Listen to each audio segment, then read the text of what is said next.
What is going on, everybody? Welcome back to Weekly Cheddar. It has been a while.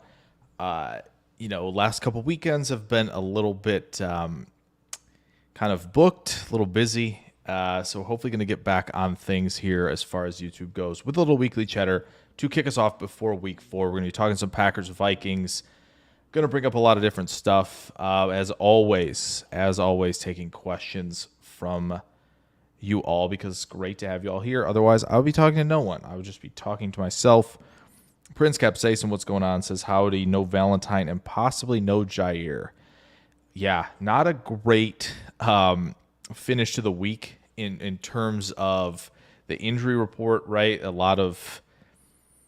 Pretty much a lot of cloak and dagger around Jordan Love as well. So that's something, we can definitely touch on. But I feel like, no Jair would be an issue.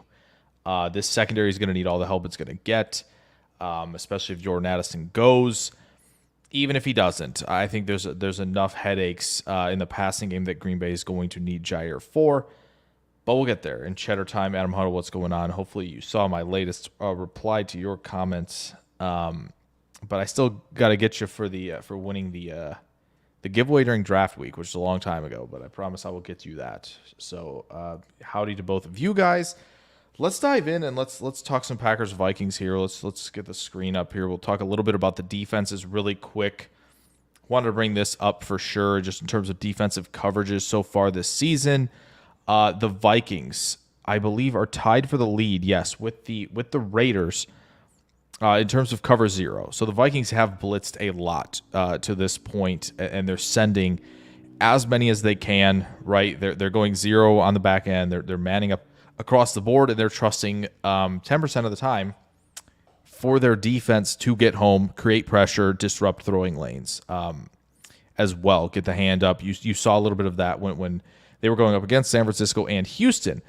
You're also seeing a lot of cover 2, a lot of cover 6 for them, or cover 4, as well.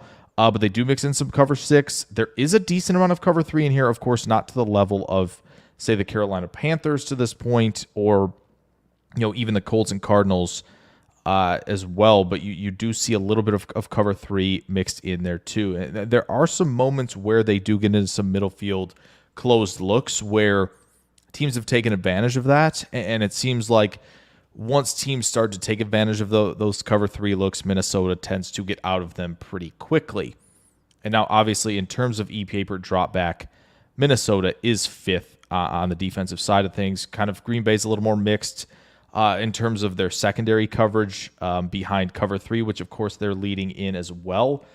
I think, when it comes to 6, 4, and mixing in a lot of different stuff is going to be really helpful against Sam Darnold, who, as well as he has played to this point, I think mixing up coverages and being able to rotate coverage and being able to blitz, with this defense who's been, Green Bay defense has been very opportunistic with turnovers. That's going to be key. You're going to, again, as we kind of talked about, I think, in week 1 with Philly, there's going to have to be a couple moments in this game where the Packers defense is going to have to create a turnover in some capacity via pressure, via good coverage. That's going to have to happen in this football game, especially if Willis is the starter in this one, which I think kind of puts us in an uphill battle. Kind of talk about what my predictions are if Willis plays versus if Love plays at the end here for you guys. But definitely want to start with this, defensive coverages, because I think it's a really nice tool to look at. Football Insights, really good follow, posts a lot of this kind of stuff. Awesome, Adam. That's cool. Sounds good. Perfect. And Adam also asking, with the amount of blitzing, what could Green Bay do if they have to go with Willis? Yeah, that's going to be what's going to have to happen, I think, is a couple things, and we'll hit on the keys a little bit as well because I've made some graphics to kind of go over that. But I think one way to do it is, you need to have your best man coverage receivers out there. Wink, wink. Dontavian Wicks is probably going to need to be out there. I know, some drops and some inconsistent play to start the season. If they're manned up, and we're going to talk a little bit about what Minnesota does defensively beyond kind of just this little coverage bit, but there are going to have to be moments where you're going to have to ask your guys to win one-on-one. whether it's a receiver against a DB, whether it's a tight end against a linebacker, you're going to have to ask your guys to sometimes win those matchups. It's going to be some ISO looks like that. One thing the Texans did that I really liked against this against zero in what I saw was they get a trips look. You get 3 receivers to one side, and you wreak havoc immediately, right? You're switch releasing, or you're getting guys to pressure vertically, and another guy's kind of running a slant underneath. You're giving him a quick completion to where if it's Reed, which I think is probably the guy you want in this scenario to run this route, is you're going to give Reed an opportunity to make one guy miss, perhaps. And if he can make one guy miss, then you have your potential first down / big play. So they're going to have to ask the skill position guys in a lot of aspects to either win against your guy in isolation or win after the catch when LaFleur presents them with a good man beating play. Mesh is obviously a good one, but I think when you look at mesh and when you look at the condensed formation with mesh, Minnesota, a lot of times when they see those condensed looks, they're going to back off, right? They're not going to play man coverage. You're going to get more 2 or more 4, maybe even some 6 mixed in there, right? So it's going to be difficult because mesh is often, one of the best kind of man beating plays out there. The issue is, I think, you're going to get, you're not going to get a man look in that regard. So there's going to have to be some switch release stuff, some trips. You're going to have to wreak havoc a little bit right away, make defenders have to switch, all that kind of stuff. That's probably going to be the best way to do it. If they're kind of that off-man look, a lot of those quick outs, the curl routes with enough vertical pressure, right? There's going to be opportunities for that. But, again, that's kind of asking your guys to still win in those moments. So it's not going to be an easy task. It really is not. So something to definitely note there. Let's quickly move over to this. We kind of talked about EPA per drop back and stuff like that. Let's talk about the offenses really quick as well. You look at Minnesota here on the chart, right? Green Bay a little bit behind the Jets and Niners over here. But when you look at EPA per play as a whole, Minnesota in the 9 spot, Green Bay in the 11 spot. Minnesota success rate, 47.3%. Really, really strong there. Green Bay is a little less successful in that regard. Green Bay's rush EPA, not what I expected at minus 0.075. Minnesota, a positive rush EPA. You don't see that a lot, right? You're looking at Bengals, Ravens, Lions, and Commanders are the only ones with higher rush EPA per plays than Minnesota. A lot of that going, in favor, unfortunately, of 33. Aaron Jones out there, who obviously is going to return to Lambeau on Sunday. He's been a big part of that for sure. They have gotten some nice interior O-line play out of Brandel, which we'll get to a little bit later as well. But his play as a run blocker has certainly helped them out as well. But again, when you have good tackle play and you have a good drop back pass game, teams are going to be committing to that, right? They're going to have cloud coverage on Jefferson, or they're going to have 2 high safeties. But Minnesota's taken advantage of that a lot, like these other teams above them in terms of rush EPA. Green Bay pretty strong in dropback EPA. They're actually better than Minnesota. Now, of course, maybe a little bit less of a sample size, right? They haven't thrown as much as Minnesota has. Right, they've kind of kept it closer to the vest with Willis. But when Willis has thrown, especially in that Titan game, he generated really positive EPA per play in terms of his passing. So that's really good to see. We can go to QBs quick as well, just to take a peek there, which, again, you can kind of see that, when you look at where Darnold is on the list, pretty strong year for Darnold so far, and we've kind of known that, right? He has done a really nice job, and O'Connell has done a really nice job of, and we'll get to this as well, of getting Jefferson as the primary in a lot of reads. And he's getting the tight ends into good spots where they're taking advantage of zone coverage. But Darnold is making pretty strong, quick decisions. He's done a nice job, right? And I think, where are we here? He's 6th, in EPA per play at the quarterback position, which is really, really solid, especially for, again, a guy that you were kind of looking at as a stopgap guy for when McCarthy was going to take over. So that's definitely something of note. I believe because he doesn't qualify in terms of number of dropbacks, Willis is not on here, at least for this filter. Yeah, it's got minimum plays for 64. I assume if I turn this down to like 32, I presume we're going to get him on this list. Let's do that really quick here. Vikings fan dropping by to say Jair not playing Sunday is nice. Yeah, for you guys definitely. So yeah, if we get the minimum plays down, actually Willis does jump up to third, of course, in EPA per play, but you see right the big dots in terms of the sample sizes. Willis is among the lowest. Of course, Andy Dalton, another one who I believe jumps on here. Oh no. Yeah, he would have jumped on here as well. Just 43 plays. Willis had 53. So again, Willis has done well with what he's given in the passing game, but of course it has not quite, been at the sample size of others like Allen, like even Darnold, like Purdy, and guys who are at the top of the list. So that's something to note for sure. As well, we go to the defensive side of the ball really quick. Excuse me. You see, Green Bay and Minnesota have played pretty good defense so far.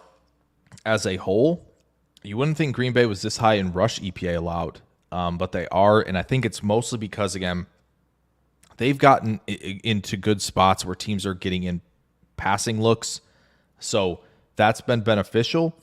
You look at EPA per play as a whole, Minnesota third overall, and 37% success rate. Really, really strong year for Minnesota's defense so far, but Green Bay in the 9th spot. They're doing well. And when you look at rush EPA per play allowed, Green Bay, I believe, is in the 5th spot. Yes.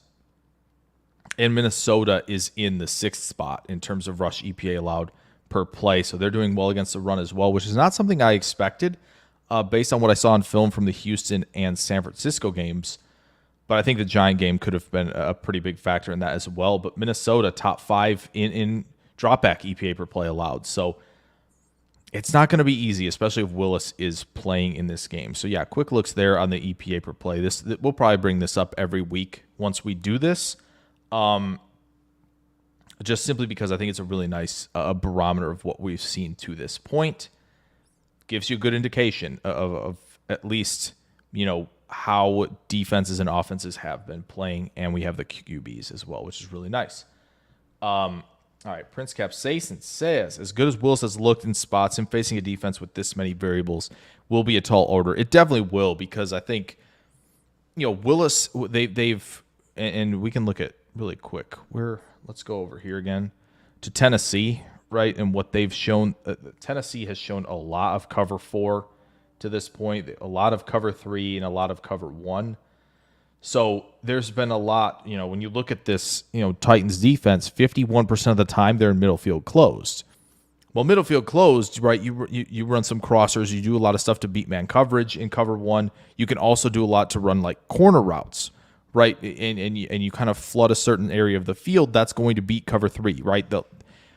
Sarkisian has long talked about the flat routes and running backs catching the ball out in the flat. That has really helped cover 3 or against cover 3.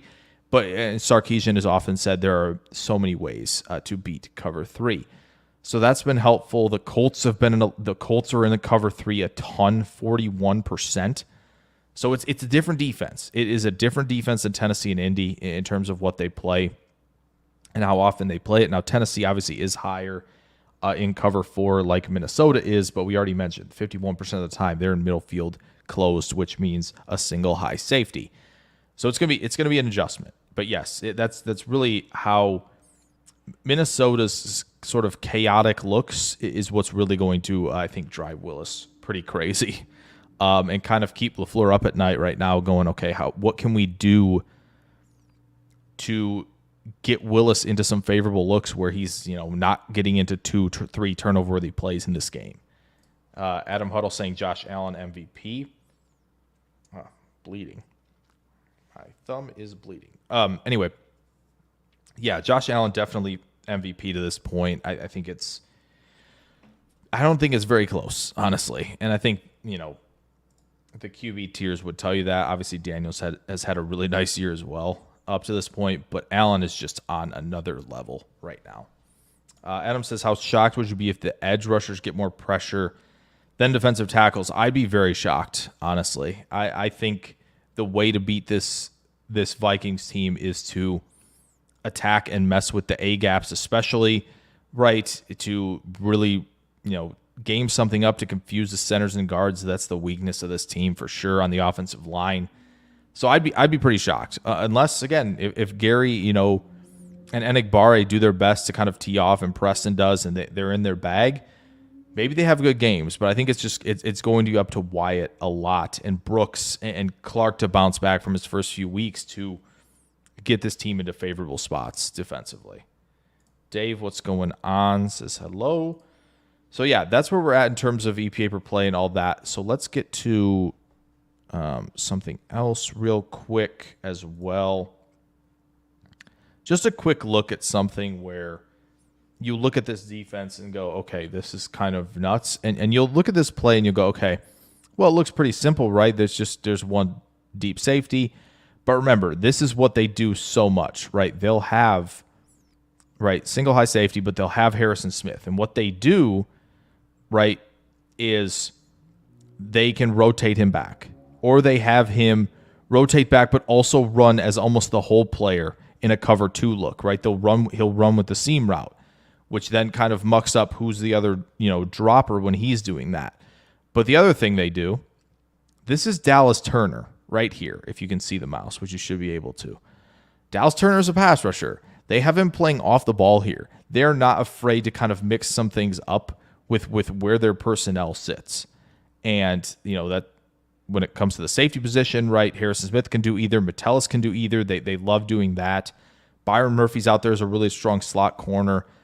And the play of Patrick Jones and Grenard have been very, very good so far. So just a good indicator of like, okay, this is not going to be super easy.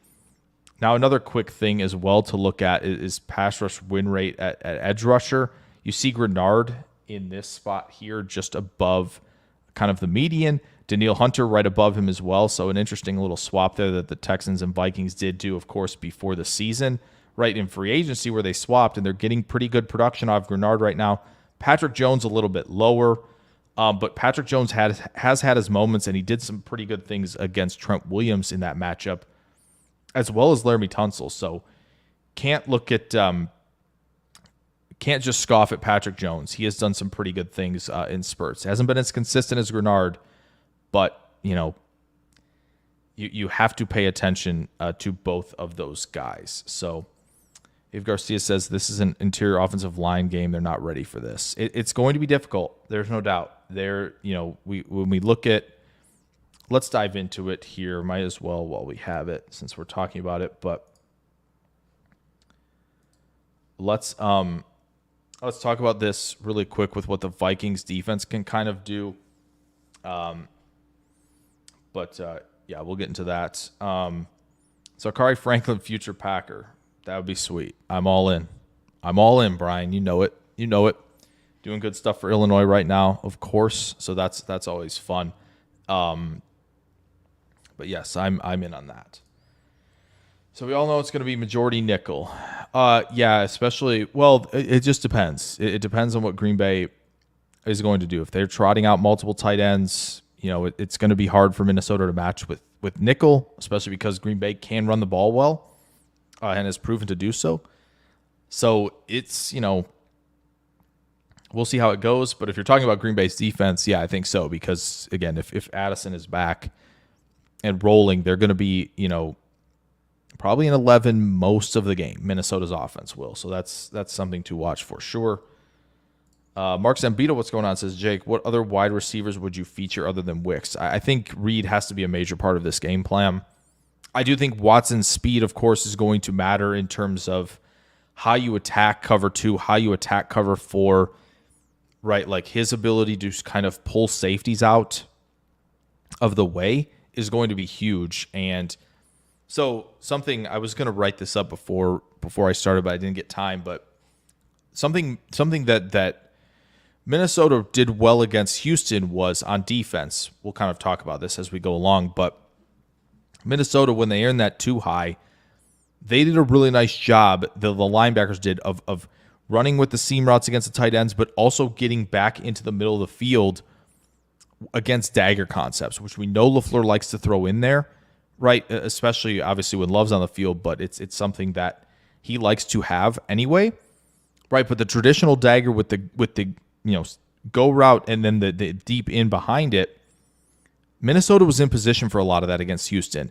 Houston could not get to that enough, and it caused some issues. They kind of had to pivot away from it. What San Francisco did a nice job is they ran the dig on the backside of the play, but on the front side they had a corner route to kind of draw safety play away, and they did a really nice job spacing everyone out. And that's something where you flood one side with the corner in the flat, but you're running dig backside because you're in, you're against this too high, and you need to stress a lot of the linebackers and safeties to find openings for yourself. But also what San Francisco did well is their playmakers won in some moments. I know people aren't going to believe this because the season hasn't been great to start.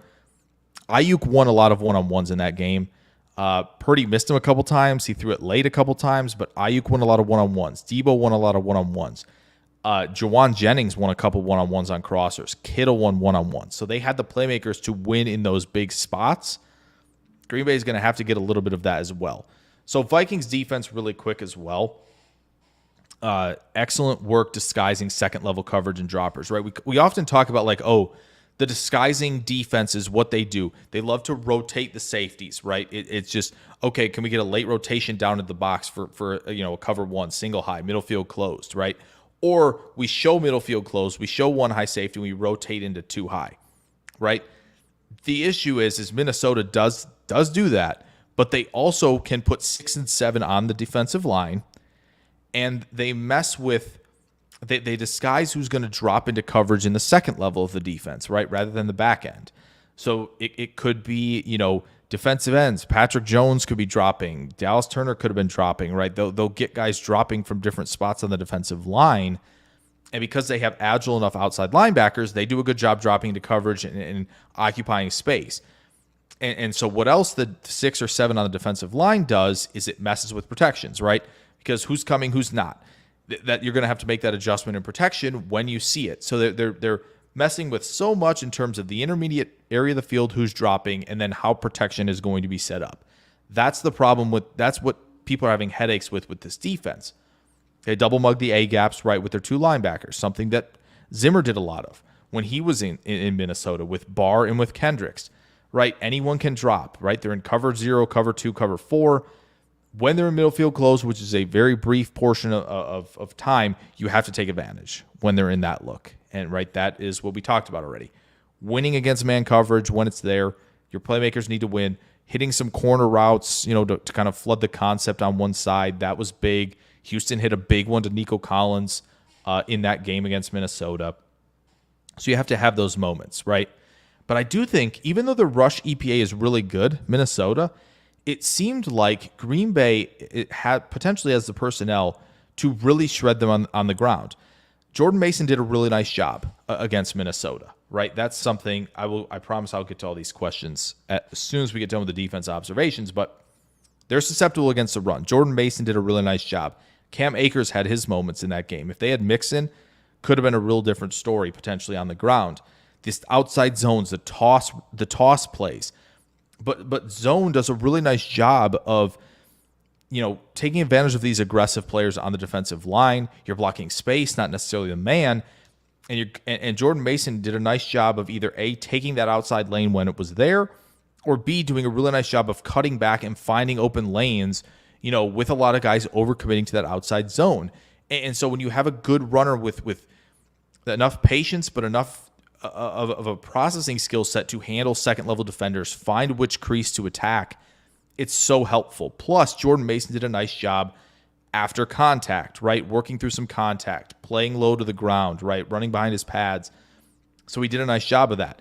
Josh Jacobs and Emmanuel Wilson can take advantage of that. They definitely can. This is a big game for Emmanuel Wilson, especially. If he can continue to prove that he's an excellent running back, this is the time. Show you're a good processor.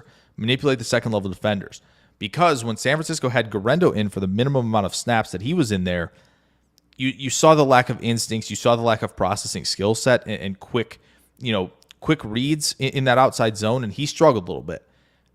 Jordan Mason did not struggle. Cam Akers did not struggle. They did a good job finding backside creases when they were there and attacking. Jacobs and Wilson need to do that. They are susceptible to this.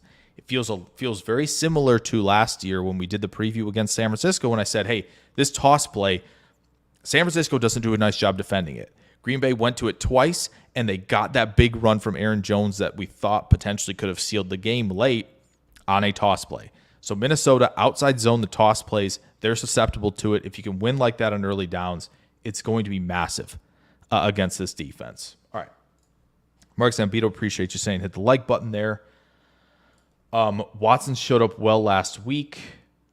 Yes, he did. He did a really nice job. And it's, again, we talk about the contested catch a lot on this channel because we talk about receivers a lot. Contested catch wins aren't really a sticky stat. It's kind of like defense year to year. Winning at the catch point isn't the trait that you want to hang your hat on. But because Watson does a nice job elevating, Malik Willis put enough air under the ball, it gave Watson a chance. And Watson has proven that he can win sometimes in those spots, and he did. That was big for Green Bay last week, no doubt. Watson pulls the crossers for a read touchdown. Yeah, Watson's going to have to he's going to be crucial in terms of drawing as much gravity to him as possible in terms of a lot of the zone droppers. So do you have the number on who has gotten snaps in the slot? Is this for Green Bay defensively, offensively? Expand, Brian. I want to make sure I get what you're saying here. Adam says Ivan Pace out has got to help. Yeah, I think the one thing Minnesota did well against the run is they timed up the run blitzes really well, and they had guys attack at the right time to run blitz. Ivan Pace was a big part of that. That's going to hurt them a little bit for sure. I agree. And I think it, again, continues to, place the emphasis on running the ball extremely well in this game. And Green Bay has done it. You're going to have to do it in this game. It's going to be hard to hang your hat on 3rd and 7s, 3rd and 8s with Willis against this defense. So, 3rd and wide receiver blocking of NFL receivers going to last week too, Watson. Yeah, Watson's a great run blocker. He was at North Dakota State. That was I'm sure a big draw for Green Bay when they scouted him. Right, they were like, okay, yeah, this guy can block. He's got the willingness. He's got pretty good technique. He's going to be beneficial, force multiplier in that area. That's for sure. There's no doubt. Omer says, got to attack the interior line, get another 8 sacks. Yeah, it's going to have to be a big game for Devontae Wyatt. There is no doubt. He's going to have to do it again. And, he's proven he can be a good pass rusher, and I think that's what's going to be important as well as defending the run. But, when Green Bay gets into those key spots, 3rd and 6 to 3rd and 8, which, again, we'll see how many times that happens in the game, but having Wyatt be able to wreak havoc is going to be huge. Going to be huge. All right. Let's see. Purdy, more like Poopy, is very funny. Purdy played pretty well last week. Not as much in the Viking game. He was definitely, well, you could see in the Viking game in terms of what Brock Purdy did. He was a little hesitant on some of the quick game stuff, and he was late on some reads. And that's what a lot of that dropping the guys late into those intermediate windows does. It causes you to hesitate a little bit, and then hopefully they're banking on pressure getting home by then. And that's what Purdy did. He was a little bit slow to process things out in that game, and he was a little hesitant to throw the quick stuff. And that's something that Willis is going to have to be decisive if he's the starter. So Omer, what's going on, says, how are our corners going to hold up if Valentine and Jair are both out? Big question. Hope Valentine is as good as last season. Yeah, they're going to be probably elevating guys, of course, but yeah, Stokes going to be heavily relied on in this one, and he's done fine to this point, right? I think he's done fine. He's on that rookie year kind of path, but yeah, the corners are going to have a big assignment, but I do think the linebackers especially are going to have a big day in this one, just because with all the zone drop and with all what O'Connell can do offensively, they're going to have to get in some windows and create turnovers, because I think the one pick where Darnold, so that's a good point. Let's talk about this because it came up. So Darnold's pick against the Niners what essentially the pick was for Darnold in that game was they're trying to run that fake screen kind of wheel, right? Where they had three receivers out there. Was doing, but the one obviously comes in right for the screen. Second guy's going like outside to block, but obviously releases late into that wheel.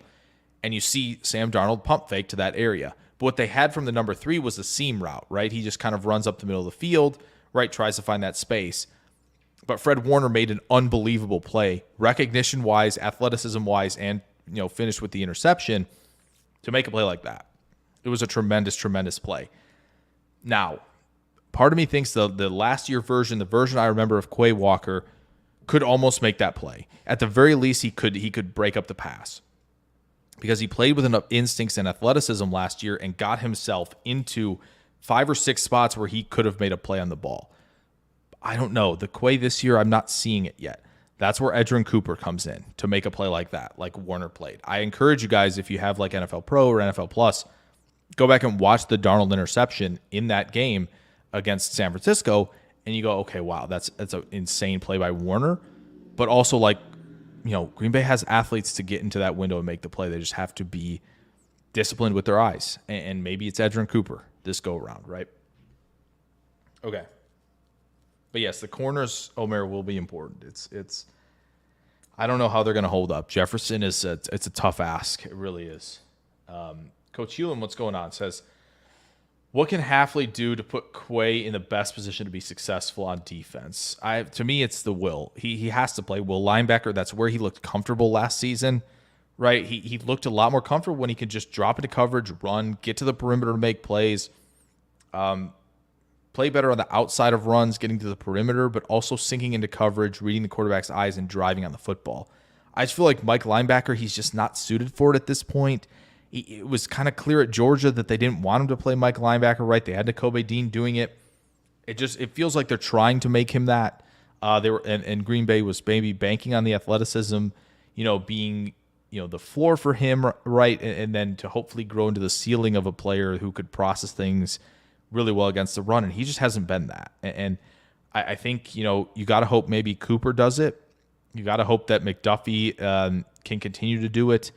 I think Quay just has to be a will linebacker at this point. He really does. So, Omer says Quay should be more useful this week in coverage. I hope so. That's where he was best last year. Cooper needs to play all the nickel snaps. McDuffie has been hoarding coverage. Wilson, not much. Yeah, it would be.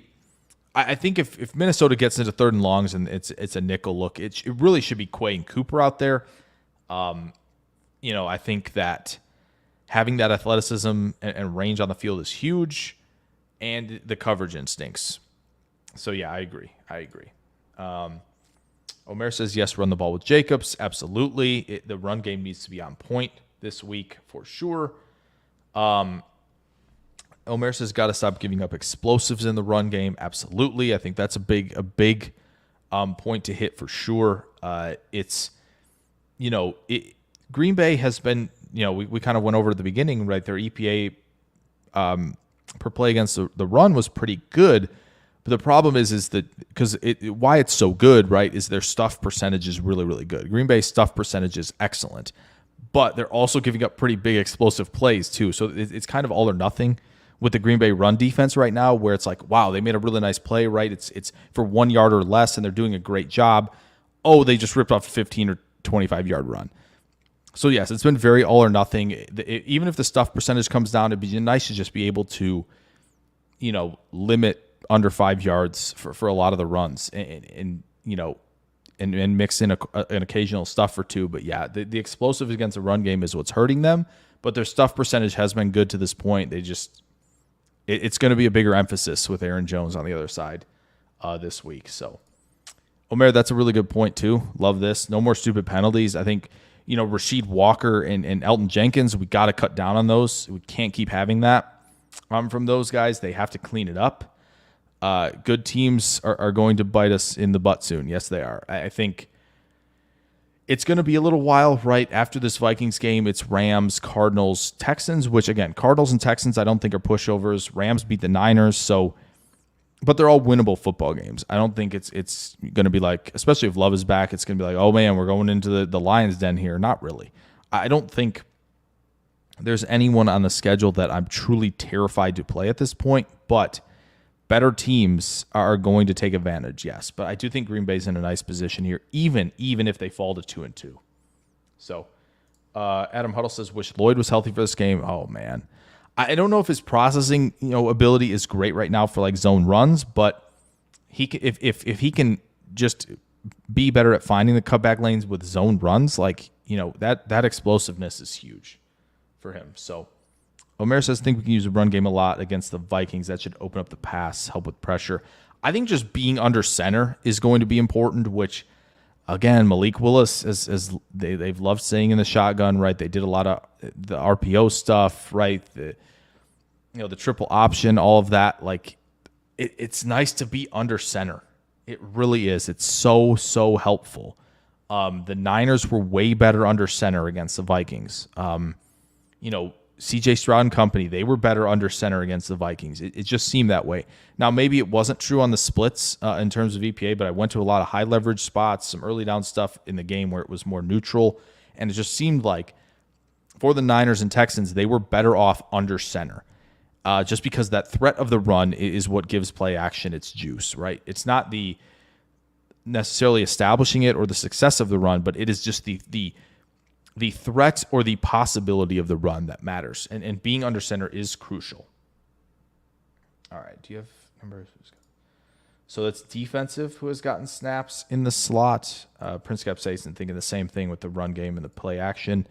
Defensive. I can probably find that. Let me go find it really quick while we're here, Brian. And I'll get that for you really fast here as we look at just premium stats of the teams and who's played where. I assume Nixon's leading, right? That's probably a given. Let's see here. Here we go. Yeah, slot snaps. It says McDuffie's got 35 and Walker has 25, so that's fun. And Cooper has 9. But it looks like, Nixon 116 snaps in the slot, right? And then you have Bullard with 17, McKinney with 9, Stokes with 4. You got Alexander and you have Williams, and then Valentine has 1. So looks like mostly Nixon, right? And then after that, in terms of DBs, it is Bullard with 17. So yeah, a lot for Nixon. Which again, Nixon, big dude, blitzer, tackler, but like coverage, would rather see someone like Bullard there, or even Kalen Kane. But maybe that's a question for another time. Omer says Nixon been mediocre, not bad, but not good. Great numbers in man, awful numbers in zone. Yeah, so zone, it's gonna be. Sorry about the motorcycle going by. It's just, with a lot of cover 3, right? That's more zone coverage for Nixon. Hasn't been a strong suit. It's better for Nixon when you can kind of, when he can be physical and use the size to his advantage. But yeah, it's been pretty meh. Omer says Kenny has struggled this year, but he always balls versus Vikes. Needs a big game. Him and Wyatt are gonna be key setting up the sacks. I agree.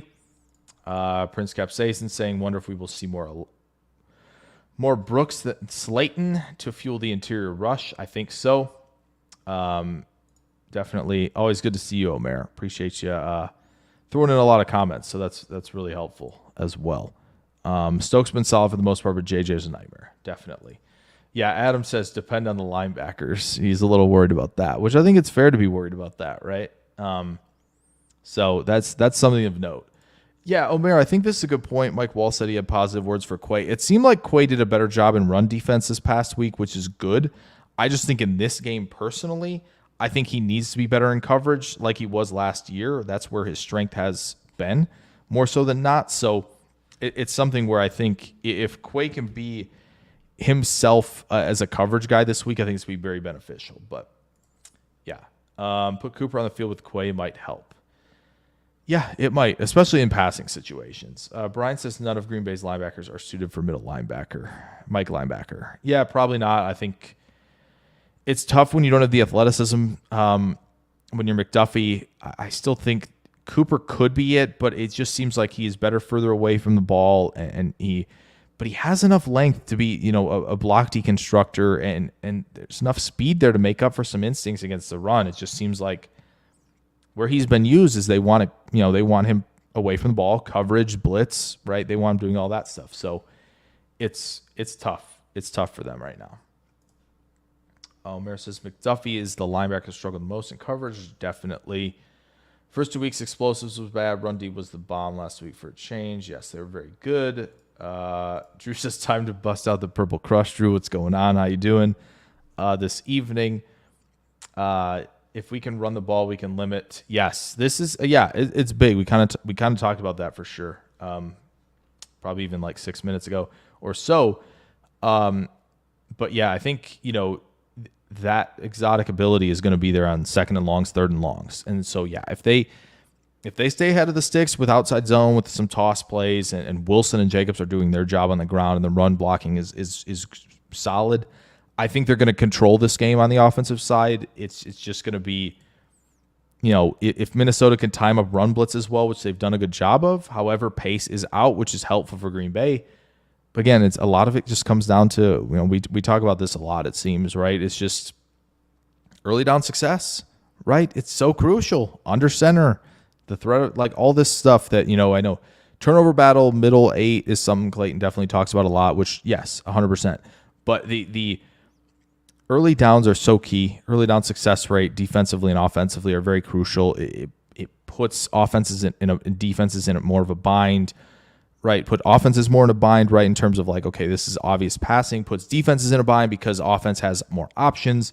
So early down is going to be crucial in this game, as it often is everywhere to this point. So Mayor says, Cardinals mobile quarterbacks we always struggle with.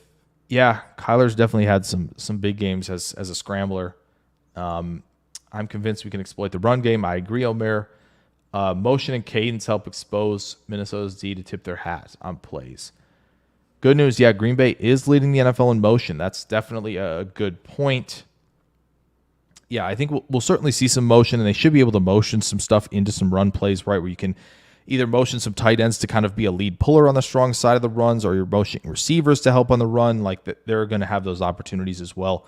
But it should, give that possibility of at least of that motion is going to lead to some play action plays where it's going to give them some opportunities to hit some explosives in the passing game. So, Daltanian Wade, what's going on? Might have accidentally hit enter there, but welcome.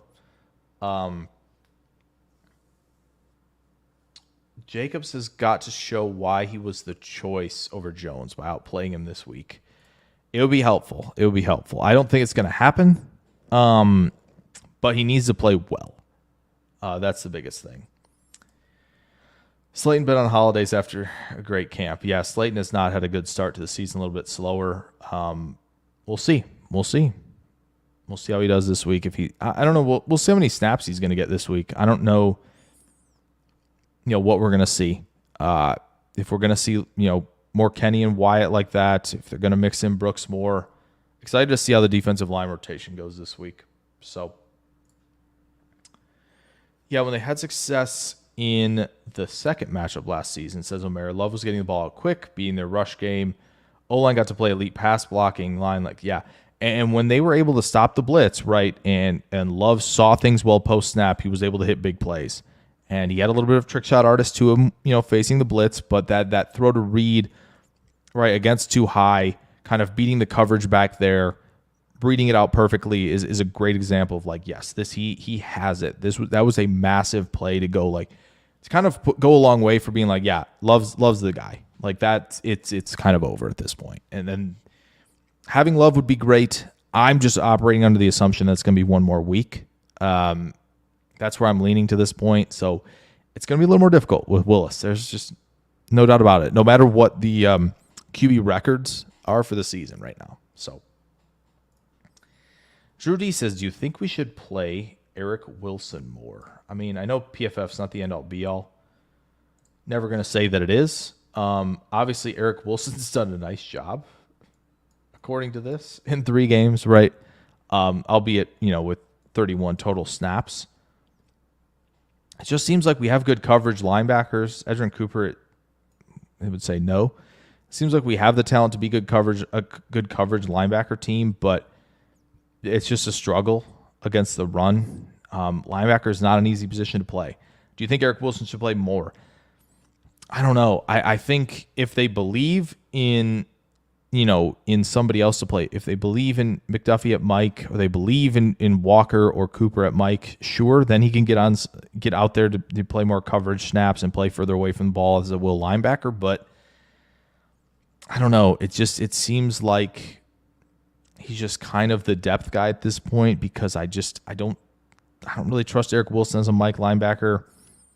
And I feel like Cooper's trending in the right direction to be playing more. So it kind of almost leaves Wilson as the odd man out. Prince Capsaicin asks, think Rochelle will get the call up this week, or might we see King? Suppose could be both if both Jair, Valentine are no-goes. Yeah, I think it's possible that both come up. I think Rochelle. I think Rochelle is almost a guarantee at this point. I think he will be called up. I would love to see King get called up, no doubt. I would love to see him come up, be able to make a play in this game. I think it'd be a great time for it. So I think it'll be Rochelle for sure. But we'll see. Obviously, I think Clifford will be, of course, elevated if Love can't go. But I think Rochelle is the automatic. Deltanium Wade says, can we put away the ridiculous notion of trading Christian Watson? For sure.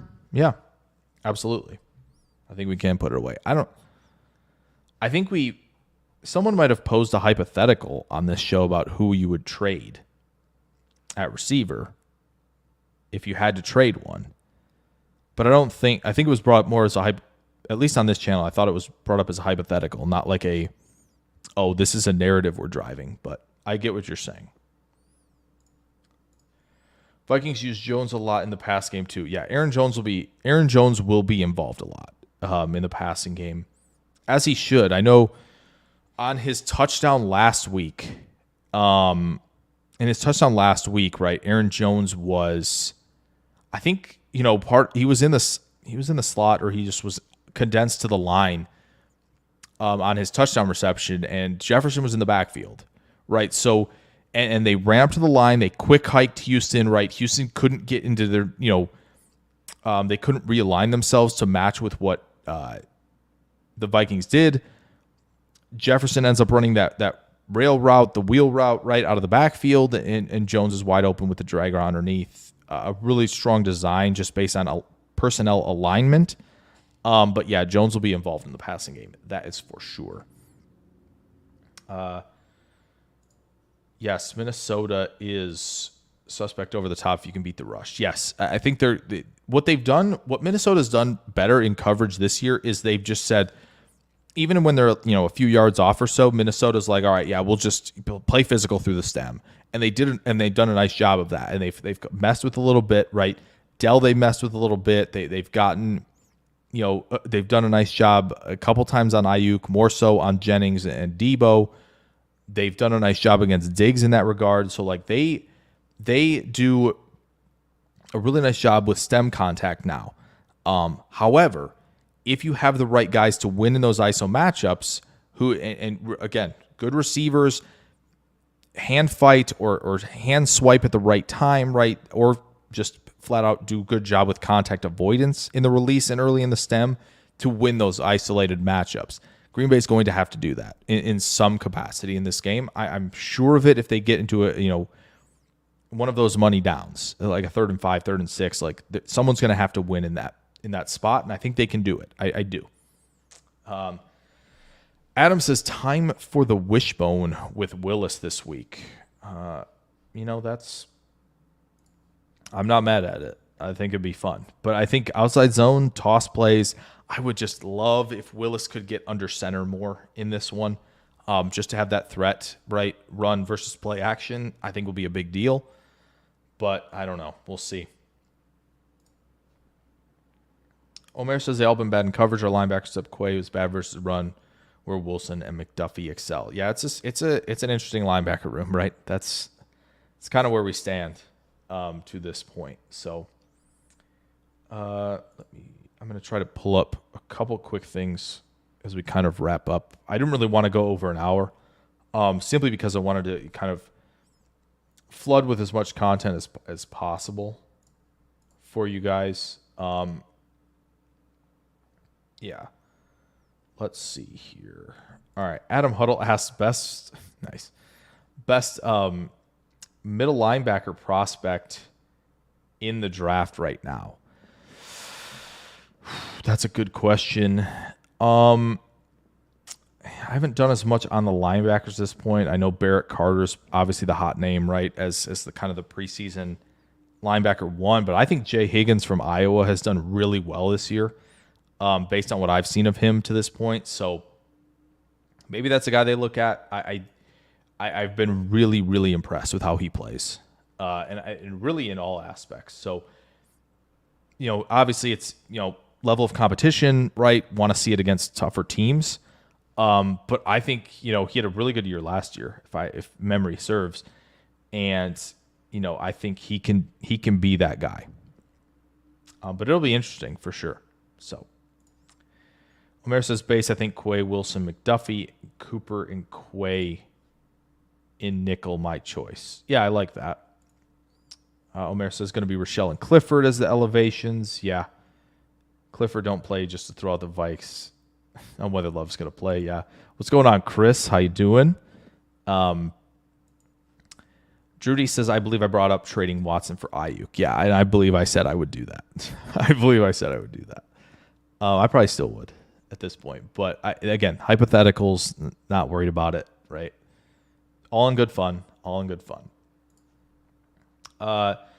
Wicks is the one struggling so far, but Melton's been a non-factor. Yeah, not a good start for Wicks. We can definitely dive into that. I do think he's had his share of wins against man coverage to this point. It's just either what happens, it feels like with Wicks to this point, is either when Wicks wins, the QB, it's inaccurate or they're not on the same page quarterback-wise, or quarterback makes the right read and throw and Wicks has just dropped it or not quite been in the right position. So, yeah, a little bit of inconsistency to start, but I'll throw a lot of excuses until Wicks plays better. So I'll make excuses. I'll do it. No. But, yeah, Reed has definitely been the top guy this year. So shout out to Drew D, who did say that, actually, by the way, in the comments of the Wicks video. Drew dropped in and said Reed's going to be wide receiver one. I think there were a few others who said that in the live show earlier, and I'll go back and check that for sure. But, yeah. So, yeah, that's a good call from Drew there. Drew says Bo Melton gets open, but he commits penalties and drops the ball. Yeah, he's been a little more inconsistent even than Wicks.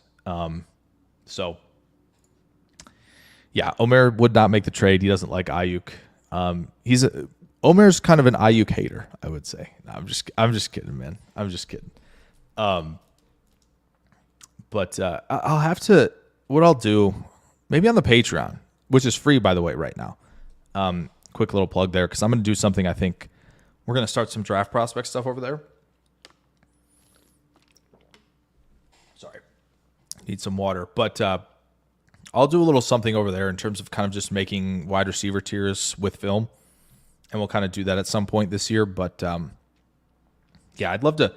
Since I'm a wide receiver enthusiast, I feel like I probably should be putting out rankings more of the receivers in the NFL. So we'll maybe do that at some point. Now, to Omer's credit, I don't think Ayuk has played elite this year to this point. Probably a lack of camp issue, right? But he has been fine. There's a lot of ISO wins for him to this point. He would have had a touchdown against the Vikings if Purdy wasn't late to the read. So, and he's won on the out routes. He's winning on the comebacks and the curl routes to this point. So, he has had more drops than usual, which he has to clean up. But hopefully we see it this week from him.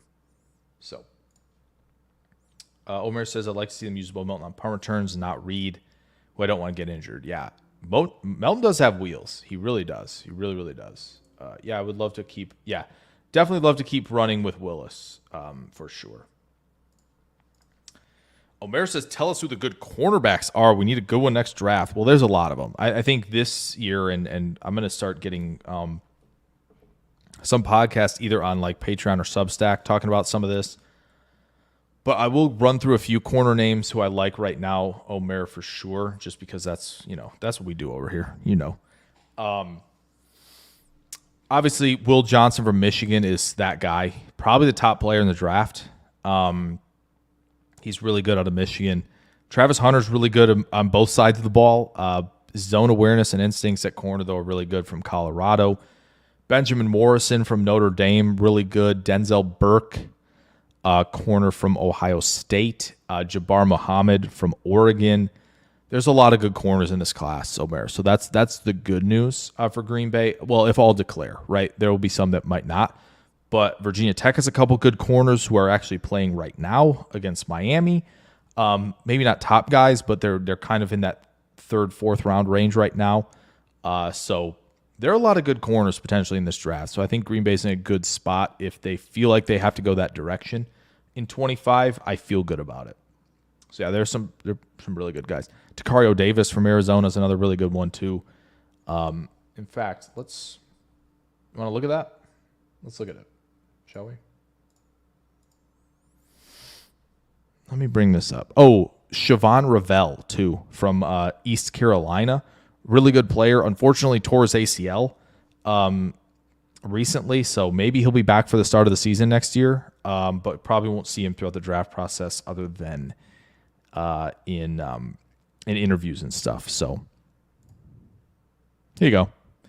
Jahdae Barron has been really good for Texas to this point, and he's a little smaller. Or no, he's not. He's 200. Wow, no, maybe not as tall, but he has played a lot of slot corner previously.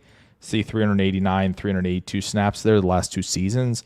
He's starting to play more corner this go around, but he's played slot. He's done a lot of different things, so he's having a good year. Again, the familiar names are up there. Travis Hunter's right here, 84, great right now. But Siobhan Ravel is going to be someone to watch. Again, tore his ACL, but he had a really good year last year in coverage, and was on his way to do it again. So there are some guys for sure in this class. So it's going to be a good one. All right, Prince Capsaicin. Gosh darn it, I'm struggling to catch up with you guys. You guys are doing awesome with the questions tonight. Prince Capsaicin saying, think about who may be in the block for trade deadline deals or who may get a midseason extension. Slayton for trade, none for extension. I mean, I'd love to extend Zach Tom today. I would love to do that now because he's excellent. But yeah, trade is tough. I feel like if they're going to look defensive line, yeah, we're going to have to look at that. Because I just don't know what teams are going to start parting with guys. Like Carolina, I don't want anybody from. Maybe Green Bay goes, hey, maybe let's go get Eric Armstead, but that's $17 million a year. They're going to have to pay him for the next two, so I don't think they're going to do that. That's tough. I definitely want to look at defensive tackle. I don't think anybody's going to trade offensive line. They probably shouldn't at this point, just because, man, that position, it pays to have a really good one. Because offensive line play is kind of contributing to the struggles we're seeing in the passing game right now. So, yeah, I think that'll be interesting to look for trade deadline deals, especially if Green Bay Love gets back either this week or next, and they kind of start rolling a little bit, and they get some big wins, and they're like, all right, we can do this year. That'll be interesting to kind of look at the deadline and see if Goody gets aggressive. But, yeah, that's something I'm going to save, Prince Capsaicin. We'll kind of come back to this, I'm sure. Daltanian Wade says, has Sean Ryan been good, or is he simply overlooked because of the play of Rasheed Walker? Sean Ryan was really good last week, and that's a tough matchup, right? Against, again, Tavondre Sweat's a rookie, so he's going to have his ups and downs, but Jeffrey Simmons as well. Like that's a tandem that they were beating up the Bears pretty good week one. And they had their moments against the Jets too. I think their interior has gotten better. Right, when you have AVT and Joe Tippmann, a second-year center, and John Simpson, who's been really figuring it out the last couple of years of his career, drafted by the Raiders, I think, played for the Ravens and the Jets now as well. That's a pretty good duo. So for Ryan to kind of hold his own is really good. I just think Ryan has to be more consistent game to game. It's been inconsistent to put it lightly. For Ryan to this point, but if he builds on this last game and continually does well, I'm really excited because that means Jordan Morgan as a rookie can almost redshirt unless called upon and can maybe play multiple positions, right? So Ryan looked good last week, but he needs to do it consistently week to week. Jair don't play Pro Bowl this season. It's time to get rid of that big fat contract. Yeah, see, but Jair, if everybody goes in, here's my issue. If everybody goes and votes for Jair, he will get into the Pro Bowl, right? I want to see second team All Pro. That's what I would like to see from Jair, right? Because Pro Bowl voting, you can go vote. You can probably get Jair in the Pro Bowl by voting. But yeah, second team All Pro is what I would like to see at corner. But it's gonna be tough. It's gonna be contested this year.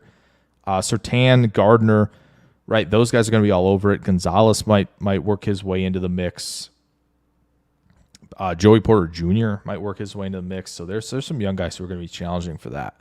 It's going to be difficult. Omer says Stokes not getting re-signed. Yeah, potentially not, but he's been fine this year. But I don't know what fine is going to get you in terms of some team friendly stuff. Drew D says my draft crush is still Jake Slaughter. Great name, too. Yeah, that's a great offensive line name, for sure. I mean, he's among the top at least 3 centers right now. When you look at the draft class, Drew, I've taken some looks. It looks pretty weak at center right now. I hope Brailsford declares, but it might be a really weak center class, which stinks. Would have been nice to land Zach Frazier, who's playing really good ball right now. Playing really good ball in Pittsburgh. Drew D thinks it does feel like Ryan took a step. He took a big one this last week. Omer says I like Wicks. I think he'll be all right in the long run. Yep. I think Watson's the best receiver in that room. Wow. I can't get there just because I just don't think he runs good routes. I don't think Watson will ever, unfortunately. But he's big and he's fast and he blocks, and that's a good trio of things to have. So Watson's good at what he does, but what he does isn't enough for me to call him wide receiver 1. Yeah, I know. Omer, I was just kidding, man. I'm just kidding.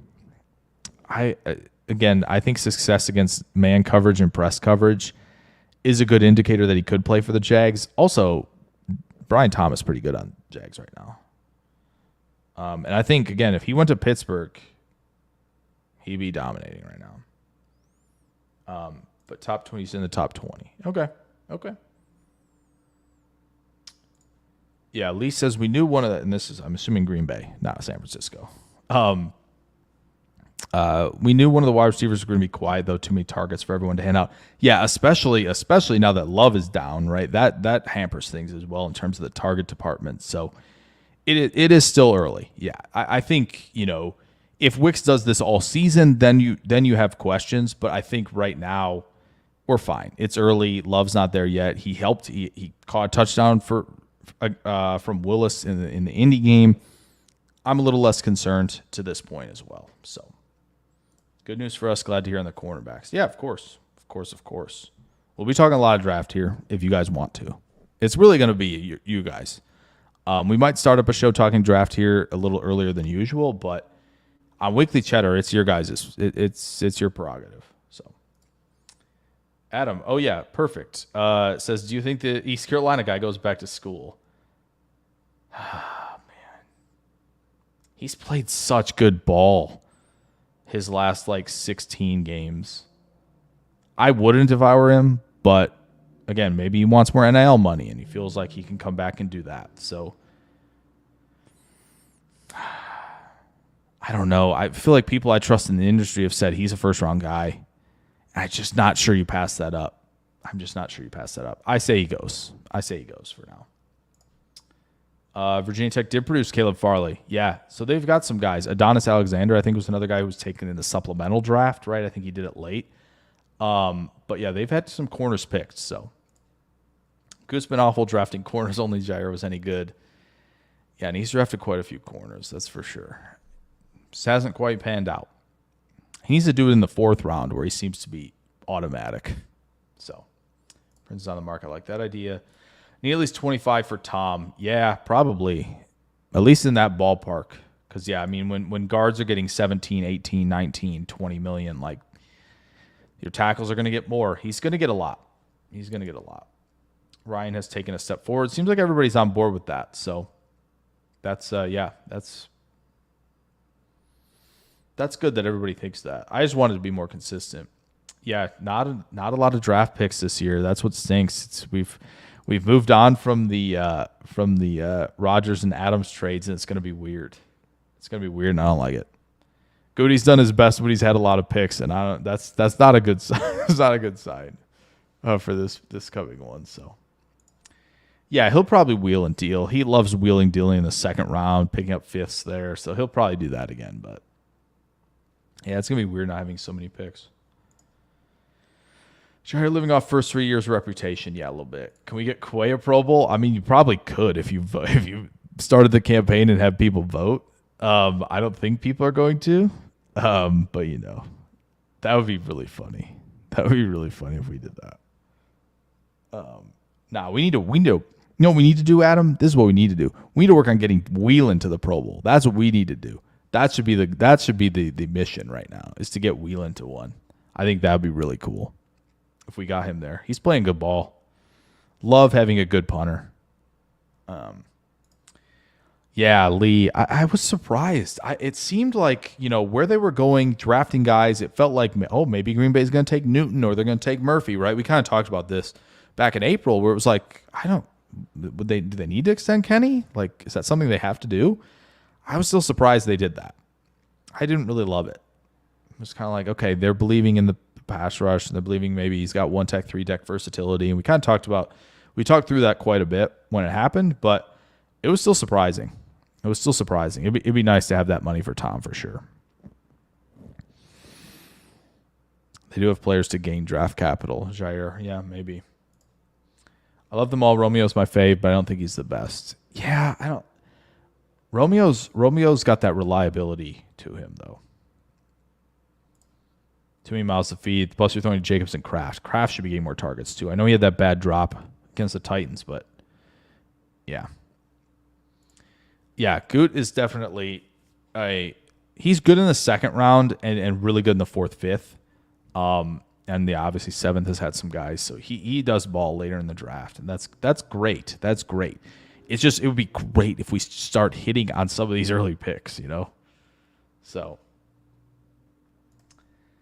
O-line will be elite again once Myers is gone and Morgan is solid. I just don't know who they have as a replacement at center. Omer, I'm worried. This draft class looks very thin at center right now.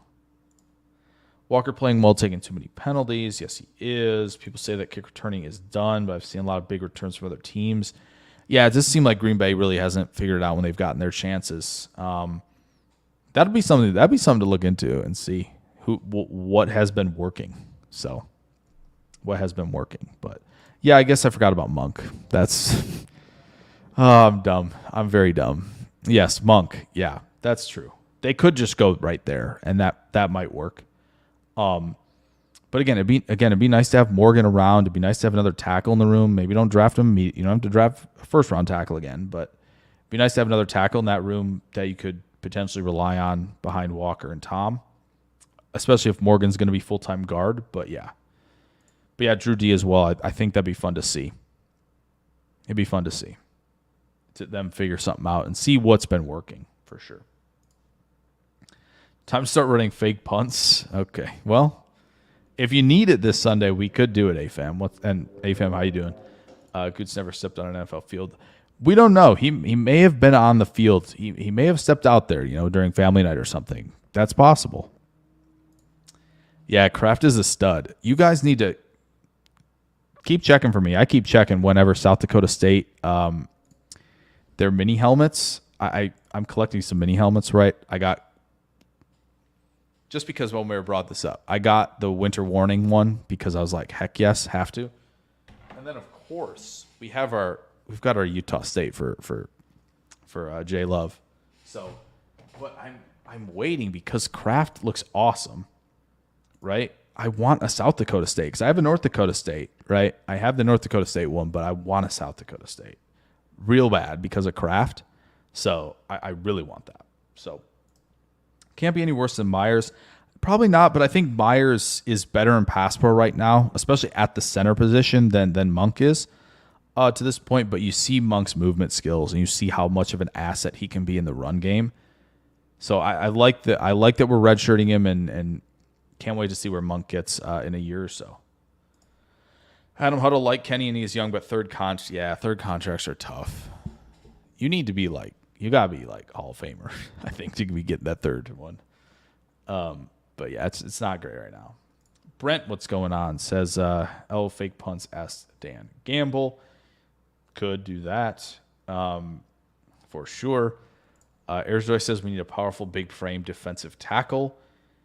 It would be good to have, that 320, 330. AFAM, goodness sakes. It would be good to have that type, right? There's no way they're going to be in position. We don't think, right? I don't think they're going to be in position to draft Mason Graham. Would I like them to draft Mason Graham? Yes, I would. I would like Green Bay to do that. I don't think they're going to have the opportunity to do it. So, you know what? Let's do that since we're doing this. He's wearing a mini helmet. Hey, fam. Omer, no, we're not doing. No, we're not. Chat's getting off the rails. We need to get ourselves back on track here. Drew D says, "Do you come to Green Bay for any games?" Yeah, the plan. The plan was to be at the Minnesota game this Sunday, but I was kind of like, if Love's not playing, do I really want to drive that far for it? No. So went with that. Called the audible, said no. Looking at Arizona or Houston right now, and because my sister, big fan of Iowa State, and unfortunately Brock Purdy wants to go to the Niner game. So I'll probably be at the Niner game for sure in November. Okay. I'll probably be at that one, and probably Arizona would be my guess. But I am coming up for the draft because we're doing a live show at the draft, at least at some Airbnb. We're going to have something set up for that. And then we're going to be hanging out, during the day, probably up there and chilling all weekend long. So I'm excited. The draft in Green Bay is going to be sweet. It's going to be sweet. Yeah, if Myers plays that good, Omer, I think we can do okay. Especially if Jenkins gets back to his level and Ryan plays well, right? You have good guys kind of bookending your center. That's helpful too. So, no, Adam, we're not mocked. No, not yet. We'll get there. I promise. I'm holding back because obviously last year it was kind of like, we can do mocks because Green Bay's not playing well. Green Bay's playing fine. I'm not going to, why would I do a Jaguars mock draft right now? I know y'all tuning into these are Packers folks for the most part. Most of the subscriber base is Packers. So I don't think a Jaguars mock is going to interest anyone. And I don't know, maybe a full mock we can do round one eventually here, but yeah. Mock drafts, we'll get there. Promise. Oh, you can see Lambeau out of your apartment. That's sweet, Drew. Yeah, we'll definitely meet up. Yes, we'll definitely meet up. Like I said, I'll be at the Niner game for sure. That will be a definite. So I'll be there for that. Houston game, Love and Stroud, the face of the new QB generation. It's looking that way. Omer's MVP has been Josh Myers. That's funny. You're still wearing your voice stupid jersey. Anyone need a cheap place to rent for the draft? Let me know. At least 15 minutes away. That's sick. That's awesome. That's cool. Yeah, I'm looking. I think we've got the place for it. Right now, I've looked quite extensively. Honestly, I was looking. What was that? It was 16 months ago. I was looking once they announced it. I was kind of like, can I put in something for this? But yeah, I've been looking heavily at that. But there you go. Anyone looking should hit up Lee. There you go. Ayers Joy wants defensive end or defensive tackle in the first couple rounds. Not convinced by Gary either. Interesting. Yeah, I feel like they're 4 deep at edge right now. I just don't see them doing it early. But if the value's there, which it might be, there's a chance based on what I'm seeing on what edge rushers are available. But I think defensive tackle I could see, but man, they gave Kenny the extension. And I know Slayton's a free agent, so that potentially helps. But I don't know. Front 7, I feel like they could use another player up there at defensive tackle or defensive end. I just feel like it's corner right now. And yeah, maybe linebacker, but we'll see. Prince Capsaicin, Myers will be a possibility for an extension. That's true. Find out how much we'll find. We definitely will. Yeah, they talked up Myers a lot towards the end of last season. We'll see if their money is where their mouth is at the end of this one. What's going on, Joseph? Good to see you. I think Minnesota gets the W on Sunday. Would be great, but Green Bay gets the W, but I have a weird feeling. Yeah, I think if Willis plays, I think it's going to be tough to win. I do. I think I'll throw this out since we're almost to the for 75 minutes, but I think the issue for me is just I see if Willis plays, I see the kind of like game we saw last year around whatever it was, week 8. I think the first matchup where it was like 24-10. Could see something like that, 24-13 or something like that, where it's just kind of like, Green Bay's really not in it. But they didn't, the defense kind of kept them in it as much as they possibly could. I think that's what we're going to see. If Love plays, it could still be like that because Love is just rusty. And, how is he planting with the knee injury? So I would just prefer him to stay out. I don't think Love needs to play in this one. I think Love maybe needed to if they were 0-3, 1-2, right? Then it's kind of like, okay, we need to stop the sinking ship quickly here. But they're in a good position. They're 2-1. 2-2 isn't going to hurt them right now. I think the next 3 are winnable, even Houston, and I think they could really, really stretch this thing out in terms of wins here quickly through October and early November if Love is healthy. So I'm hoping they just kind of go, they stay cautious. But let's mock hairdressers for Trevor Lawrence. That's pretty good from AFM there. Adam says outside of linebackers, edge Green Bay's next biggest draft. I think it's corner right now. I think it's corner. But edge and DT are probably in that second tier. It's just kind of like, are they going to go that direction early, right? Got a hot tub talking to Lee, I presume. Linebacker, we've got to see what Cooper and Hopper have yet. Yeah, that's true. That is true.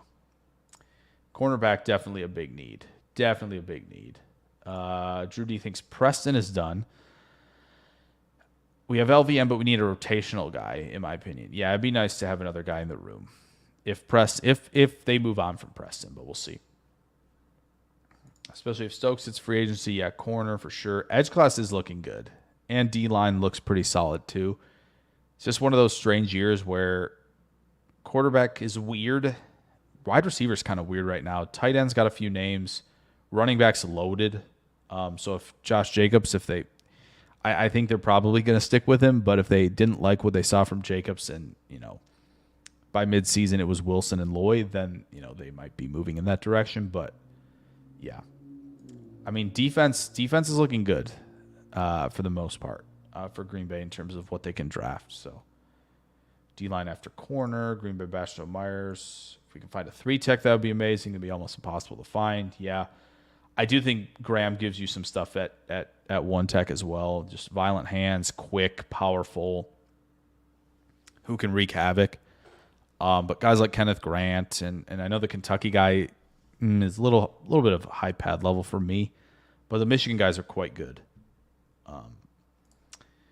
AFM saying LVN needs to have a larger repertoire of moves, play more than a platoon right now. Yeah, he just it is still, as many say, he's still very stiff, and it's hard to operate with a lot of moves when you're like that. You got to get to the ghost move, you got to get to rip, and you have to win with explosion to power, right? And sometimes maybe inside move, but it's just like he's not going to win with a lot of. I feel like counters are going to be difficult for him unless he just can win with a lot of power and the strikes are really good. because changing direction and keeping the feet moving is part of it. And LVN just, it kind of feels like that's a struggle. So, okay, Preston is gone. Okay. Says at least he thinks. That's interesting. Miami on upset alert. Wow. 33-24 PAT incoming. That's, wow.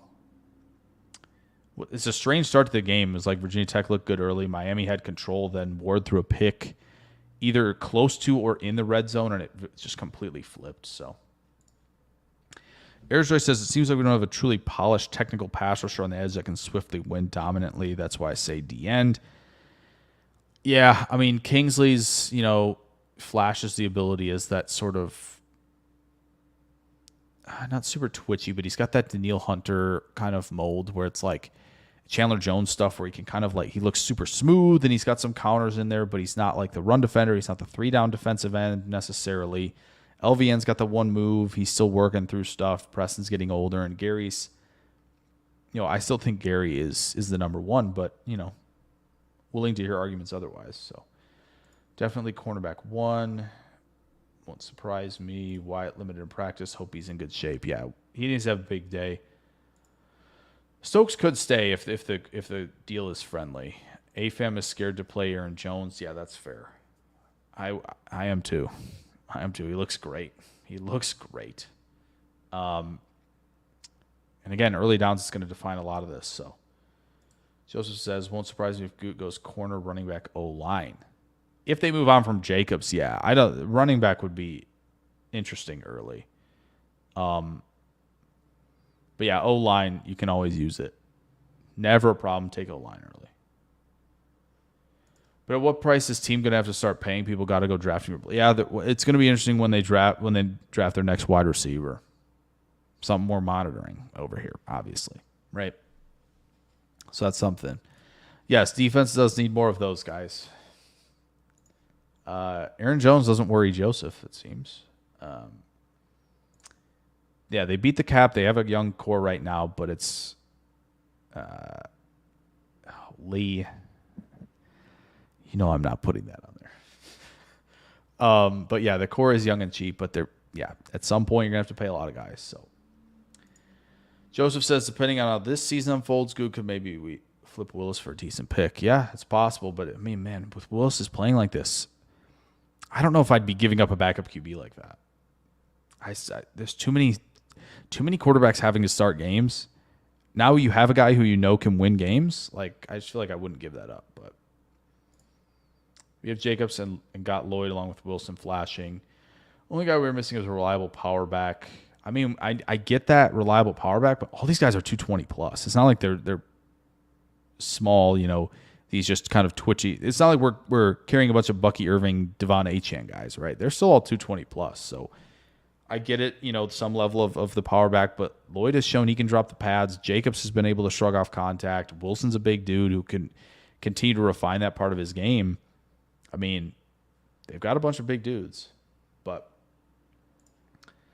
Drew D says, I personally feel like we'll let Willis play out the contract, shot for a comp pick. Yeah, I feel like that's the way to go. Ayers Joy says we knew Braylon Allen would be a stud. He's doing really well in New York right now. He really is. It was just always a question of he needed to get back to what he was doing well early in his college career, and last season was very fluky, but could he find that level again? He's bulked up a lot, but it's good to see him doing that. So cornerback going to be number 1 if Jair isn't Pro Bowl this season. He's got to go. Yeah, Aston Genty is really good, Drew. He is really good. I think I'm going to call this early now. I think Genty is a Cowboy in the first round in this coming draft. That's my guess at this point. Airjoy wants his Dexter Lawrence or Derek Brown type. That'd be great. It would be great if we had that. Murphy's getting there. Murphy's looking like that guy in flashes early for Seattle. So interested to see. I haven't really looked at how Newton's played yet, but that's something to monitor too. Omer thinks running back room is fine. Yeah. Okay, really quick, let's talk about this. We got way off. But we mentioned with the defense for Minnesota. We talked about the run game a lot. We talked about what they do well and how Green Bay can win. Let's really quick want to hit on this before we get out of here. I know we got well off track, and that's totally fine, but I want to make sure we're kind of out of here after 90 minutes or so. But everybody's been awesome tonight, getting these comments in and having good discussion. It's been great. So really quick on Vikings offense, just to kind of come back a little bit to where we were at in terms of like, okay, this is what we're doing. The Vikings have done a really good job of getting Jefferson to be the primary read. We talked about how good Aaron Jones still is as a runner. The tight ends, the quick snaps, they're getting 18 in the backfield. They're mixing up where their personnel is aligning, but the tight ends are finding good space over the middle real quick. But we talked about it, right? Interior of the O-line is the weakness. Going to have to game some stuff up there in terms of stunts and whatnot, but also getting your linebackers to attack the A-gap with some well-timed blitzes I think will be crucial. We talked about it, linebacker play, and if X can make another play, I think that will be crucial in this one as well. So really quick stuff on there. Again, I think Darnold will give you one or two opportunities in this one, and they've been converting a lot. Just would love to see it again. So there you go, real quick. Now back to the comments, of course. Prince Capsaicin, Curtis Brooks, big dude as well. Who a lot of people liked coming out in the draft as kind of a day 3 swing. So yeah, it'll be interesting to see. I hope he sticks around for a while. Omer says maybe Stokes plays well. You keep him, get rid of Jair's big contract if he doesn't earn it again for the 3rd year. Well, we're off to a pretty good start with Jair. Just hope it continues against better teams. Bite me, what's going on? It says Jefferson has 1 catch for 12 yards on Jair for his entire career per Next Gen Stats. Unfortunately, Ja has a quad and groin injury. Yeah, that's going to hinder him. So Bullard and Oladapo could play some linebackers and obvious passing downs. Oladapo, yes. Bullard's a little bit smaller to be doing that, I think. Joseph says, I do think Wyatt can disrupt the Minnesota O-line. I agree. I think he's going to have to. Right? And if he doesn't, it's going to be up to Clark and Brooks to be doing that, right? Somebody's going to have to, have like a 4-5 pressure game on the interior of the defensive line. They're just going to have to. The Packers have to have that from one of them in this one. So, yeah, mini interior's weak. Brandle's been good for them. Blake Brandle's been playing well, but the other 2 spots have been, revolving doors when teams can generate pressure. So, Cooper and Quay have got to wrap up and get to the ball. Absolutely. Minnesota interior is Charmin soft, bottom 10 in pressure rates. Yeah, it should be feasting time. It really should. Wyatt will feast again. He should. Cooper in a blitz, Bullard rolling into the robber. Yeah, so much so. I mean, McKinney can roll into the robber too. I think you could do it either way, and it makes it really exciting. Does Darnold usually try to attack the linebackers in the passing game? I think that O'Connell is trying to do that a lot. Now, obviously, O'Connell and Darnold got a little cute against the Niners through a pick to Fred Warner, but you're not playing Fred Warner every week. What they like to do is there's a lot of, they give Darnold some easy layups, right? O'Connell gives Darnold some easy layups. They get some boots. They get Jefferson in the flat. They let him make some big plays. However, what they do a nice job of is when they get into the play action, right? Play action is designed to attack the linebackers, right? Because they have to commit at least some point, at least to some degree to that run. And that's where you get those backside digs. That's where you get the crossers running free over the middle, right? They're going to attack plenty of that. Now, Green Bay has shown that they throw in some cover 6, some quarter half. O'Connell has proven time and time again that he has, the concepts to beat quarter half. And a lot of that is preying on what the safety in quarter, right? The safety who's playing the quarter bit of the field, what his assignment is, and he knows what those assignments are, and he knows what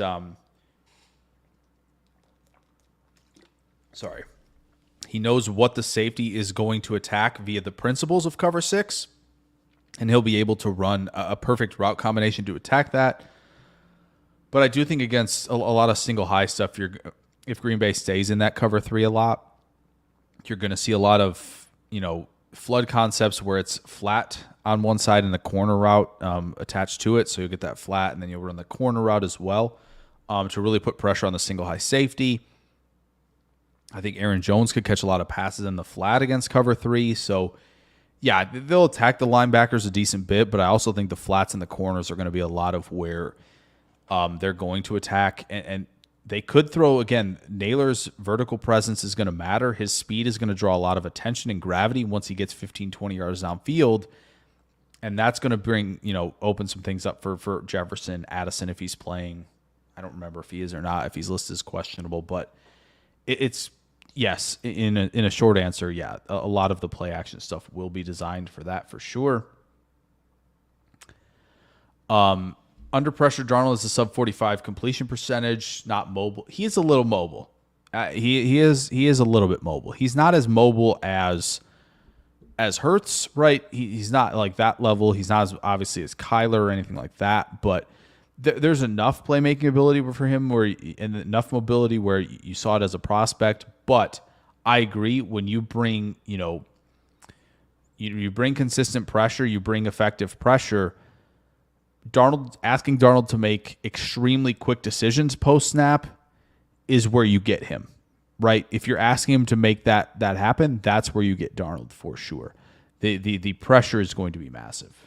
Creating pressure, whether it be with just 4 in the rush, right, with Wyatt or Brooks or Clark or all, 2 of them tearing it up, and beating the guards and centers and creating that interior pressure, or you're bringing an extra guy, that's going to be crucial. There's no doubt. You need to see it a couple times. Omer says we need Kenny to be the baller. He usually is. Yes, absolutely. Darnold does like the open windows that are comfortable. Yeah, as we said, right? We talked about it. Linebacker play will be crucial, and at X as well, right? Safety play, big. Ayers Joy says, Ladapo seems like he'd be a hybrid. Yeah. I think Evan Williams plays the most natural deep out of the 3. Yeah, I think him or Bullard. I think it's pretty close. Especially, I think I'd rather Bullard be single high guy. I think they're equally as effective in a deep half, Williams and Bullard. But yeah, Williams getting some run would be nice at some point down the road if they want to put Bullard in the slot at all. Be nice. Minnesota giving up pressure on almost half their pass snaps. I'm sure a lot of that is the interior for sure. All the UGA, all the Georgia boys got to play well Sunday. They do. Agree. Arizona says I prefer X playing more deep this game. Jefferson can put deep as yeah, that's very fair. That is very fair. But I truly do like the instincts of Bullard on the back end as well. Yeah, the safety room is set for a long time. They did a really nice job of, if everything goes well and like Bullard and Williams are good, they're set for like potentially 8 years because you can sign those 2 guys to extensions after McKinney's done, and like you could be in a position for a long time at safety, which I think is crucial. Some people don't think it's a very important position. I mean, look at what McKinney's doing right now. Look at what Bates does for Atlanta and Simmons both for Atlanta. Look what Hamilton can do for Baltimore. Like it's an important position. Close that pocket early, push Darnold out. McKinney will get his 4th. That'd be awesome if he gets 4 and 4. Gosh, that'd be so cool. Mayor says I worry about run explosives. Definitely. Yeah, this is fair, right? The Vikings' top run defense is fluky. I do think there's a lot of it where their effectiveness in terms of that EPA per play is a lot of the run blitz and the timing of the run blitzes. I feel like a lot of the toss plays and outside zone plays are shredding their defensive line, shredding their second level in the run game. So yeah, I think it's a little fluky for sure. They've been in control of games where they're throwing, where defense or offenses are throwing a lot to catch up. That is true. But they have done it. I don't think their stuff percentage is super high, but they've had some timely stuffs, and that's I think what's important for that defense. So can't let JJ or Jones beat us. I think no matter what you do, unfortunately, I think one of them's going to have a big game. But if both have a big game is the problem. So err on the mark. Run Jacobs till they prove they can stop him. Jacobs and Wilson both. Yeah, absolutely. Jones IMO is the biggest worry. Linebacker's not in rhythm a lot of times. Yeah, I think Jones is successful, and then the threat of Jones is going to make play action that much more difficult under center. So, yeah, they will pass to Jones a lot. Yes. Yeah, McKinney is just so good, Drew. Yeah, it is awesome to see him, and I really wanted to. Maybe I will still do it if you guys are interested in it.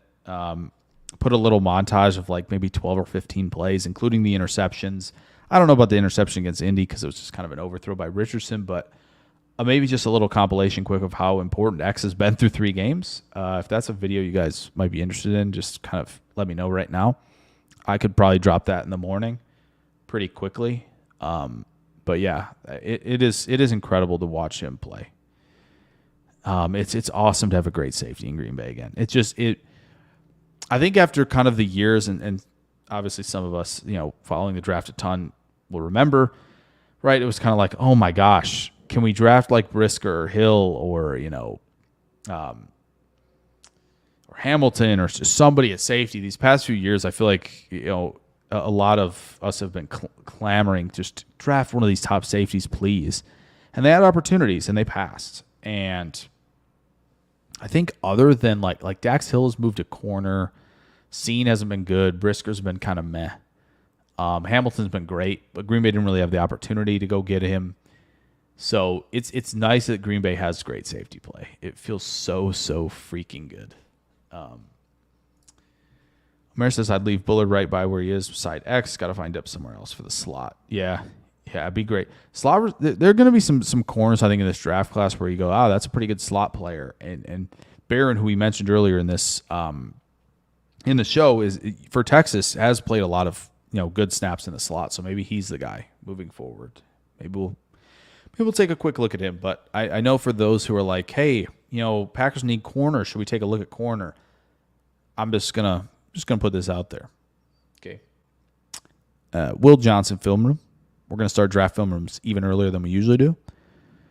I think we're gonna do one next week for Will Johnson. So we'll get a nice little head start there. So that's fun. Nixon 40 snaps in the slot would be better, I think. Yeah, Nixon's fine. Yeah, slot is very hard. You have to have a physical player who has good instincts and coverage, enough physicality to handle man coverage. Can you blitz? It's a lot. It's a lot of stuff. So worth every single penny. X is him. Yes, he is. Video? Okay. Seems like to learn about and enjoy McKinney. Okay, so it seems like y'all are in for that. Yeah, I was trying to decide because I was running into a lot of stuff and just being generally exhausted from the last few weeks or so because September's been busy. Of just like, man, I'm doing like everything I can to get videos out, and then some of them I just don't like that much. I've put together a couple the past couple of weeks where I'm like, I don't like this. I don't think it's great. So I was trying to think between like McKinney or how Wilson's doing in the run game, but I think if Wilson, I'm kind of hoping Wilson has a big day Sunday where I can do it next week. But yeah, I'll drop one on McKinney since it seems like everybody's interested in that. Let's do that. We'll do that for sure. Tomorrow, McKinney. No doubt. We'll have that out for you guys. Yeah, Nixon might get tested. Yeah, there might be some looks where Naylor and Addison are in the slot, right? And again, when Addison's in the slot, that's a problem for defenses for sure because not a lot of guys have a nickel who can keep up with someone like Addison. Yeah, he probably will get, especially if they throw Addison in the slot, he's probably going to get tested. And they might throw Jefferson in there with Addison back, so that's going to be tough. But glad that Omer, Chris, and Drew at least are very much on board with the McKinney video. So yeah, we'll do that. Yeah, I get that. I think that's a fair sentiment for sure. I think Williams does a lot well in terms of like being in the right spot, and that's a big part of playing the safety position. So I get that. All right, let's finish quickly with this and kind of wrap this up. Hour 40 is I'm blown away because it's been a couple weeks. I'm blown away that this many of you guys are here tonight, so I appreciate that. Wow, yeah. Oh no, it just didn't. Sometimes these things,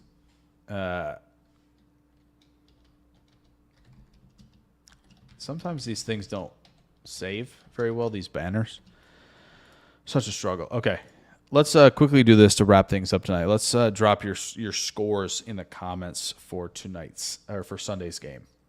Would love to hear what y'all think about that. Awesome tonight. I appreciate all y'all dropping in, and I'm going to go through everybody, of course, as I always do, but throw your picks down in the comments here of what you think the game's going to be like. You can throw the caveat in there of like, oh, this is with love, this is without love. That's totally fine too, but let's do that because we haven't done a pulse of a fan base tonight yet. Let's just throw your picks down there really quick as I go through, like, thanks to everybody who came out. Thanks to Prince, Capsace, and Adam Huddle, a Vikings fan dropping in who did that. Dave's Garcia, Brian, of course, Mark Zambito, Omer, who has stuck around and is probably very late for Omer. Or it might even be like morning for Omer right now. So, Omer, appreciate you sticking around and doing a lot. In the chat tonight, Coach Hewland stopped by to say hello as well. Prince Capsace, Omer, Brian, Drew D, of course. It's great to have you. Daltanian Wade dropped by to say hello as well. Chris N, it was great to see you for a few messages tonight. Yeah, Lee, of course, long time sub. Lee, it was great to see you as well. AFAM, of course, dropping in to say hi. Brent, Airs Joy, of course. But yeah, I mean, when we get the usual suspects of y'all, Joseph, of course, as well. It's awesome to have, a nice core group of folks who come in and drop a lot of thoughts, because it's always nice when you guys, drive a lot of the conversation. Of course, Bite Me, which, again, elite name. Elite name to have on YouTube. You need to change that. But, no, it works. It works. So I appreciate all y'all. It has been a delight. It has been just an awesome way to spend a Friday night. So let's see here. Chris dropping 24-21 pack. Okay. Omer says Narvison wins it late, 27-24. Wow, a lot of points. Airs Joy has a 27-20 Packers W. Lee says 24-20 Minnesota. Joseph agrees there. Prince Capsaicin throwing in the caveat says Love would be 31-27. And Willis it's 24-14 Vikings. Yeah, I think that's pretty good. I'll drop mine here so everybody has them. Willis is I got 24-13 Vikings. Love, I've got 26-23 Packers. That's what I'll go with right there. Okay, there we go. But yeah, I think that's fun. 5 a.m. now in France. Wow. So you've been here for like an hour. You've been up since like 4. That's wild. That is wild. That's insane, Omer. It's after 10 here. Wow. Oh no, Omer, you when did you get here? Like 8:40. Wow, so like 3:40. You're nuts. In the best way though. Go Pack go. What do you do, Jake, with Willis if he beats the Vikings? I mean, I think if Willis beats the Vikings, then I think this is what you do, Lee. I think until Love is 100%, just play Willis then. Then you don't have to worry about, okay, Love coming back at 70 to 80%, and we're worried about this or that, right? So, like, I think that's all it is, right? I think it's awesome to have a guy who could win 3 in a row like that. But yeah, I think that's the only thing that changes for me, right? If Willis wins, is you can potentially play him another week or however many ever weeks until it takes Love to be 100%, which would be awesome. Continue to play ahead of the sticks and win games maybe you shouldn't. That would be awesome. So, yeah. Keep the same score even with Willis. Wow. Omer, forever the optimist. Love that. Yeah, machine. 6 hours ahead of Eastern time, so 7 hours ahead of Central. That's wild. Wild stuff. So, we'll just run the dang ball. There it is. Yeah, it's been, well, Omer, to be fair, it has been a while since we've done a show. So it's been a few weeks. So I'm glad we got back on it. Omer, maybe we try to, Omer, get you we'll get like maybe a Saturday show where we get in the morning a little bit, right? So it's kind of like afternoon, early evening for you, so you don't have to stay awake. You don't have to stay awake that long. So that's we'll get you a show where you don't have to be staying up that late, or getting up that early. Maybe getting up that early is not as big a deal, but we'll make a show that's a little bit easier on your schedule at some point. So there you go. Thank you, Prince, for coming out. So Adam wanted Chin so bad. Yeah, Jeremy Chin was another one. Yeah, another safety that Green Bay could have got. But I'm glad where they're at right now. Goody figured it out. Good for him. So Lee said you don't hold Willis for 2 years though. Long term, I mean trade value. Yeah, I mean if he is like looking like, no matter what defense, I'm good, then maybe it's trade time. But like it is just so valuable to have a backup who can win games like that. Yeah, long term is a different question. That's tough. I'll think about that, Lee. I'll think about that for sure, no doubt. But it's an interesting question because there are teams who need QBs. But again, I Goody should be still drafting QBs anyway. Nice squeak in the voice there to myself. Goody should probably still be drafting them anyway, right? Looks like it stinks. The Pratt pick didn't look like it worked out. That was not very good, unfortunately. So he should probably still be drafting guys anyway. But it'd be nice to keep him for another year. And maybe just teams like, man, we need who can keep calling, and maybe Green Bay found another guy who can be the backup, and maybe that gives you that opportunity. But man, it's just so valuable to have that guy in the back pocket. So, but yeah, we'll see. We're winning this weekend and finally getting the respect we deserve. So Omer says I'm a Nighthawk. So am I, Omer, honestly. And it's not a good thing. It's not a good thing. It's healthier to go to bed earlier. That's for sure. I've just never been good at it. Have a good night to Airs Joy. Mike Berry, what's going on? Dropping in quick to say Green Bay 33, Minnesota 10. That'd be awesome. Miami might give us a second. There you go. Yeah, he played okay, but it is what it is. So maybe a good guy draft another dual threat guy. That's possible. That is possible. All right, with that, yeah.